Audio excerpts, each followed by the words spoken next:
ஞாலமாய் ஞாலமேடும் உண்டான் அரங்கத் தரவினையான் கோலமாமணி யாரமும் முத்துத்தாமமும் முடிவில்லதோர் நீலமே நிகையோ நிறை கொண்டது என்று நிஜ பாண்டிய நாட்டில் அமைந்து அருள் பாலிக்கக்கூடிய அத்தியாச்சரியகரமான ஒரு திவ்யக்ஷேத்திரம் திருத்தங்கால் என்று அழைக்கக்கூடிய உன்னதமான ஒரு திவ்ய தேசம் இது.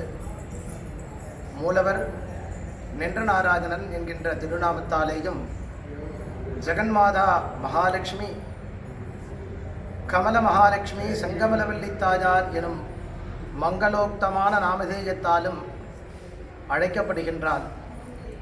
அழகான ஒரு கட்டுமலை அமைப்பிலே அமைந்த உன்னதமான திவ்ய தேசம். திருமங்கையாழ்வார் பூதத்தாழ்வார் ஆகியோரால் மங்களாசாசனம் செய்யப்பட்ட பெருமிதும் ஏற்றமும் உயர்வும் ஒருங்கே அமையப்பெற்றது. அழகான விமானமான சோமச்சந்த விமானம் என்கின்ற விமானத்தினுடைய கீழே அமைந்து அருள் பாலிக்கிறது. நம்முடைய தபோபலமும் தெய்வீக அருளும் இந்த திவ்ய சன்னதியில மனம் மொழி மைகளால் கூட்டுவித்து அருள் பாலிக்கிறது. ஆனந்தமயமாக எழுந்தருளி அருள் பாலிக்கும் எம்பெருமான் மரகத வர்ணத்தாலே கருவறையிலே நமக்கு அழகு மிளிர அருட்காட்சி தருகிறார்.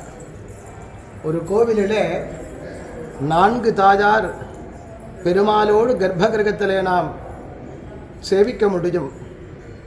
தங்காலப்பன் என்ற நின்ற நாராயணன், அன்னலக்ஷ்மி, அனந்தலக்ஷ்மி, அமிர்தலக்ஷ்மி, ஜாம்பவதி, கருட பகவான் அருணன், மார்க்கண்டேய மகரிஷி, பிருகு மகரிஷி, பகவான் பரமாத்மாவனுடைய பேரனான அனிருத்தன், உஷை ஆகியோரோடு கூட அழகான கருவறை கர்ப்ப கிரகம், மரகத வண்ணம் தீட்டப்பட்ட திவ்யமான திருவேணி, சொல்லுண்ணாத ஒரு அழகு, ரகுவீர புங்கவா என்கின்ற அந்த காம்பீரியத்தோடு அருட்காட்சி.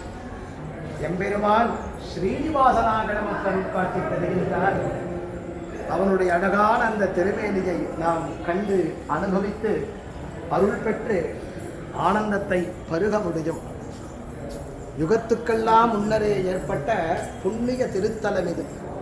இந்த திருத்தலத்தை நாம் நினைத்து நெக்குருக வழிபட்டு பிரார்த்தனை செய்யும் பொழுது ஏற்படக்கூடிய ஆற்றல் ஆனந்தமாக அமைந்து அருள் பாலிக்கிறது. இத்தனை சிறப்புகளையும் ஒருங்கே அமையப்பெற்ற புண்ணியமான இந்த திருத்தலத்தில் மகாலட்சுமி தபஸ் செய்த காரணத்தாலே திருத்தங்கால் என அழைக்கப்படுகிறது. ஆலமரமே அழகான மலையாக கிரியாக, ஆகவே திருத்தங்கால மரம் என அழைக்கப்பட்டு திருத்தங்கால் என அழைக்கப்பெறும் பெரும் பெருமையுடையது. 4 யுகத்திற்கு முன்பாக உஷை பானாசுரனுடைய புத்திரி, அவருடைய உத்வாகம் நடைபெற்ற புண்ணிய பூமி இது. பகவானே செய்து வைத்த உன்னதமான விவாகம் இந்த இடத்திலே நடைபெற்றது. பாண்டிய தேசத்தில் அமைந்து அருள் பாலிக்கக்கூடிய ஆனந்தம் நிறைந்தது. இத்தனை சிறப்புகளை ஒருங்கே அமையப்பெற்ற உன்னதமான திவ்ய தேசத்தினுடைய ஒரு அருட்காட்சி ஆனந்தமயமாக அனுபவித்து அருள் பெறுகிறோம். எங்கும் வியாபித்திருக்கக்கூடிய பரம்பொருளை நாமும் நினைத்து நெக்குருக வழிபடுவோம், அருள் பெறுவோம். ஓம் நமோ நாராயணாயா, ஓம் நமோ நாராயணாயா.